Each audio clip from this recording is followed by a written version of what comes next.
आटा आटा आटा आटा। इसरो और डीआरडीओ की तरफ से एक बहुत इंटरेस्टिंग खबर सामने आई है और इसरो ने ट्वीट भी किया है और उसके अंदर ये लिखा हुआ है, we achieved it, India achieved it. जिन नेबर कंट्रीज के साथ हम मुकाबला करते नजर आए हैं, आज वो रीयूजेबल रॉकेट लॉन्च कर रहे हैं, आज वो पता नहीं कौन कौन से रॉकेट्स लॉन्च कर रहे हैं, पता नहीं कौन कौन से मिशन लॉन्च कर रहे हैं, और हम आज आटे की लाइन में लगे हैं। ऐसा चमत्कार हुआ, जो चमत्कार बोले या बोले कि ऐसा इसरो की और डीआरडीओ की मेहनत का वो सफल परीक्षण हुआ जिसे देखकर घबरा गए पाकिस्तान और चाइना।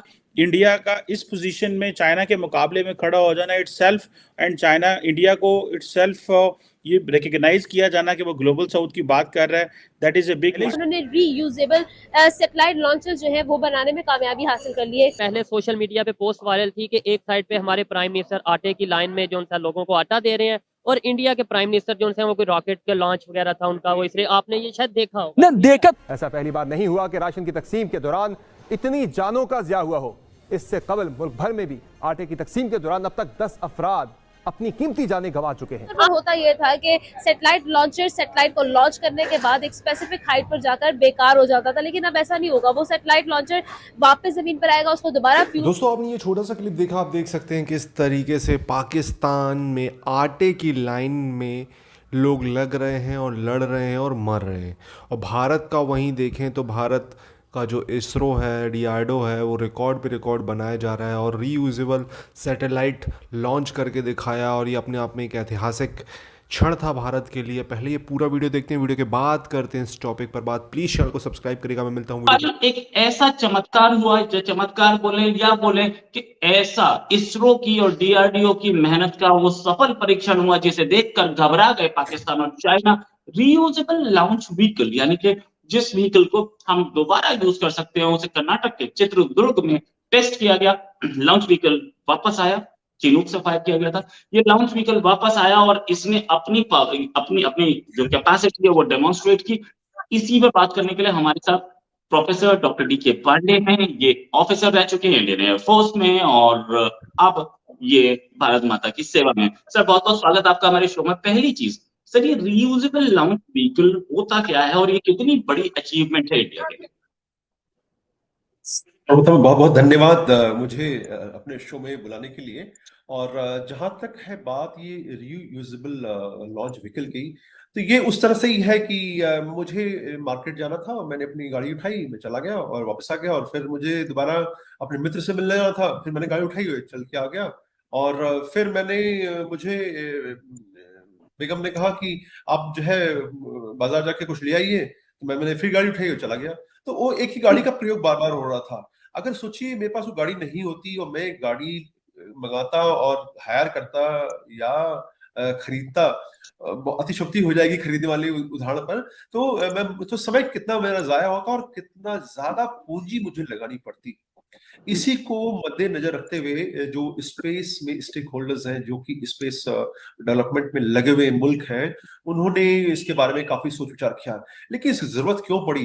क्या पैसा ही सब कुछ कारण है या कुछ और भी फैक्टर थे? वो बहुत ही महत्वपूर्ण है जानना। इसके पहले कि हम इसरो ने क्या किया और वो क्या था, क्योंकि पूरे विश्व में अनूठा किया इसरो ने, जिस पर हम ही सब ही को गर्व है। आपने सुना होगा कि नासा ने बहुत पहले 1968 में रीयूजेबल लॉन्च व्हीकल का जो है उन्होंने शुरुआत की, और इसका नाम हम सभी जानते हैं, स्पेस शटल के नाम से इसको जो है लॉन्च किया गया।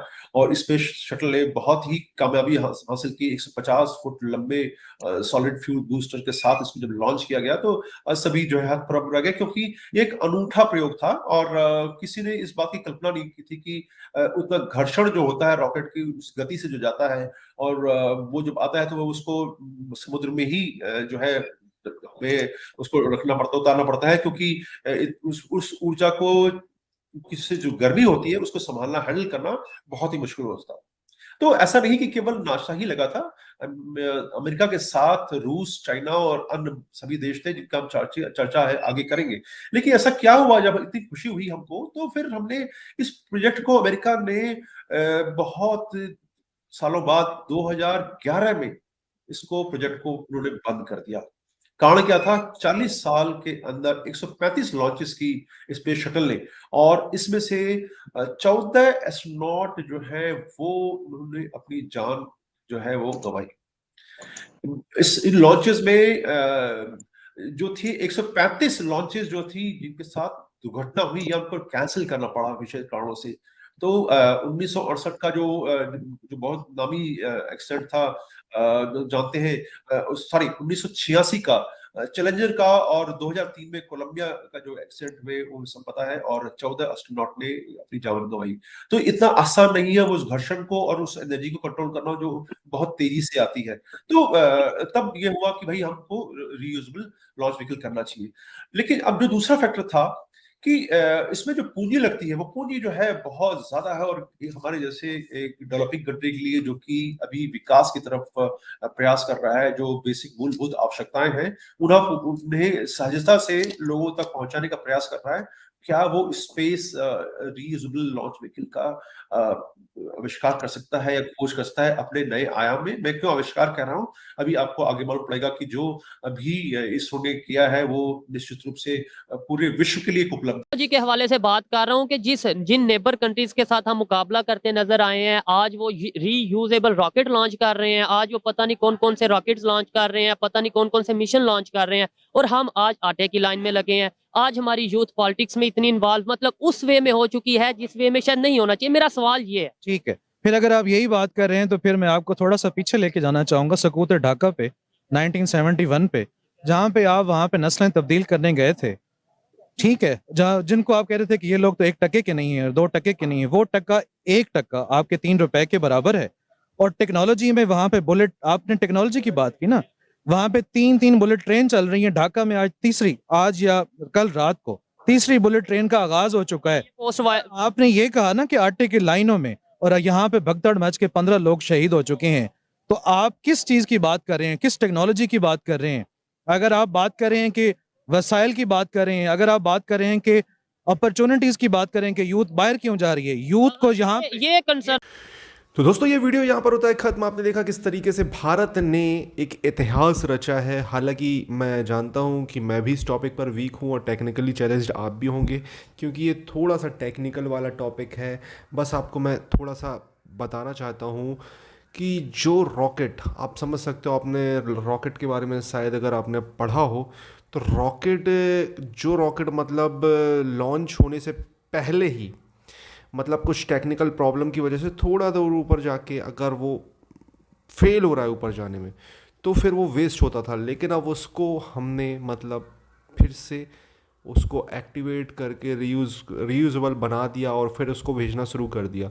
ये एक्सपेरिमेंट बेंगलोर में किया गया और सफल रहा। हालांकि इसरो ने अभी कुछ दिन पहले, आपको पता होगा कि भारत रशिया के साथ मिलकर एक सैटेलाइट सिटी बनाना चाह रहा है, और ऐसे इलाके में बनाना चाह रहा है, मतलब आप ये समझें कि ये इलाका भारत के पूर्व में और चाइना के भी पूर्व में है। चाइनीज़ उस इलाके को अपना क्लेम करते हैं। रशिया, हालांकि रशिया के कब्जे में वो इलाका, वहाँ पर सैटेलाइट सिटी बनाने वाला है।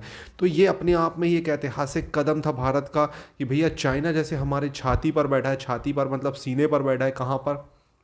पाकिस्तान, श्रीलंका। तो भारत ने भी जो ये कदम उठाया तो डेफिनेटली भारत और रशिया की जो बॉन्डिंग है इससे और मजबूत होगी, और चाइना का इस पर कभी कोई रिएक्शन नहीं आया, तो ये एक बहुत बड़ी बात है।